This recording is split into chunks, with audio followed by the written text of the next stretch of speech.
ஹாஸ்பிட்டலுக்கு இந்த மாதிரி முகத்தில் வந்த சதையினால் நான் ரொம்ப கஷ்டப்படுறேன். இப்போ எனக்கு கண் பார்வையே தெரியறதில்ல.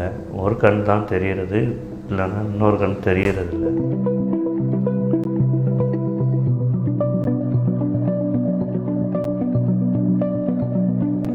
We're thinking it's going to take us about 7-8 hours. That's the maximum plan we've kept for today. நான் இதுக்காக நிறைய ஹாஸ்பிட்டலுக்கு அலைஞ்சு பார்த்தேன். எங்கேயும் எனக்கு அதுக்குள்ள ட்ரீட்மெண்ட் எங்கேயுமே எனக்கு கிடைக்கல. பொருளாதாரம் ரொம்ப கஷ்டத்தில் இருக்கிறேன். எனக்கு பொருளாதாரம் எதுவும் கிடையாது. குழந்தை 2 இருக்குது, ஆண் 1 இருக்குது, பெண் 1 இருக்குது.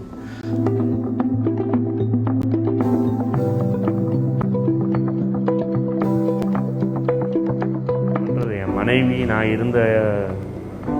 கல்யாணம் முடிக்கல இப்படி கிடையாது. நான் குழந்தை ஊட்டியெல்லாம் என்னென்ன வளரப்போ என்னென்னு எனக்கு தெரியலை.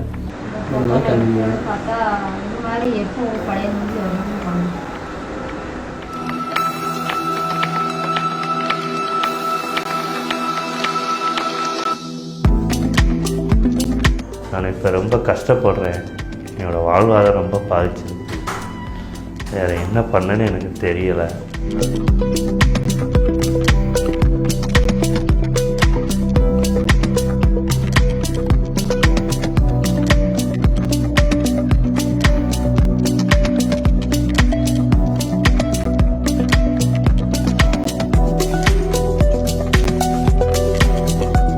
பார்த்தீங்கன்னா ரொம்ப கஷ்டப்படுறேன்.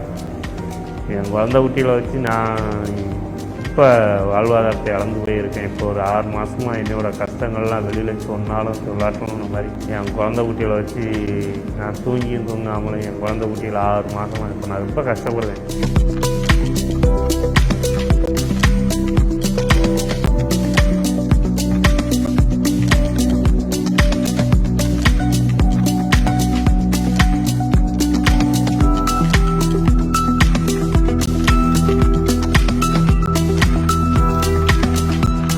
யார்கிட்டையும் எதுவும் சொல்ல முடியாமல், யார்கிட்டையும் எதுவும் கேட்க முடியாத அளவுக்கு நான் இருந்தேன். அது நாள்பட ரொம்ப பெருசாகிடுச்சு.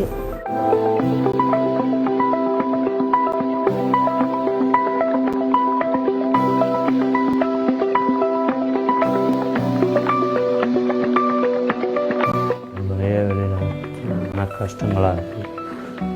நான் குழந்தை விட்டுருக்கேன். என்னென்ன வளரப்போ என்னென்னு எனக்கு தெரியலை. எனக்கு யாருக்குன்னே ஒவ்வொரு கண்ணு தெரியாது. ஒவ்வொரு கண்ணு இப்போ தெரியறதில்லை.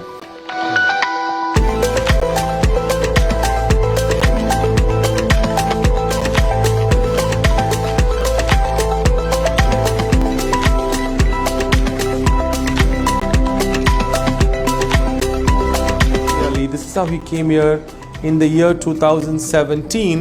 He had these small lesions that were on the face that were growing. And this is what was done. You can see here, this is when he came for a follow-up.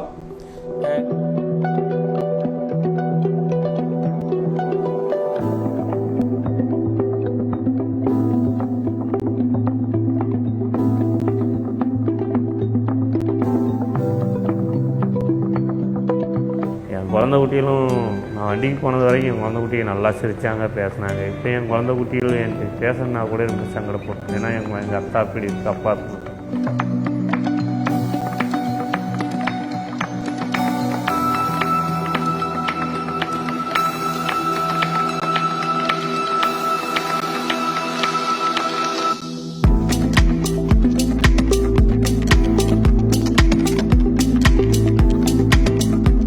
And now you see this, the lip where the surgery was done is still, well, I wouldn't say fine, but that's also having small lesions on the side.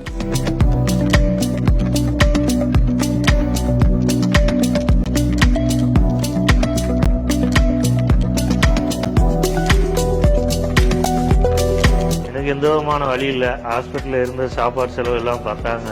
அதுபோக என் ஒய்ஃபும் எனக்கு கொஞ்சம் support பண்ணாங்க. இப்போ என்னைய கை தாங்கலாம் எல்லோரும்.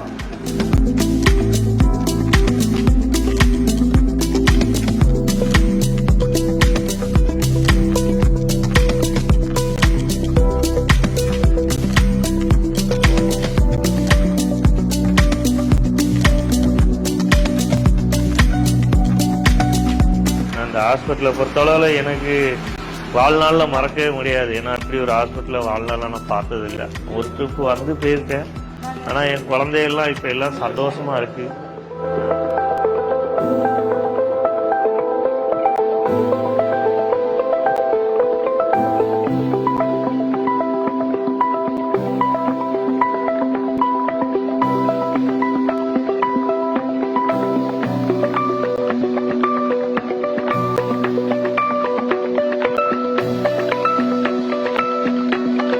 ஹாஸ்பிட்டலில் எல்லாரும் எனக்காண்டி பிரார்த்தனை பண்ணியிருக்காங்க. அவங்களுக்கெல்லாம் என் மனமார்ந்த நன்றியை சொல்கிறேன். என் குழந்தை குட்டிகளோடு நான் இன்னும் வாழணும்னு ஆசைப்பட்டுருக்கேன்.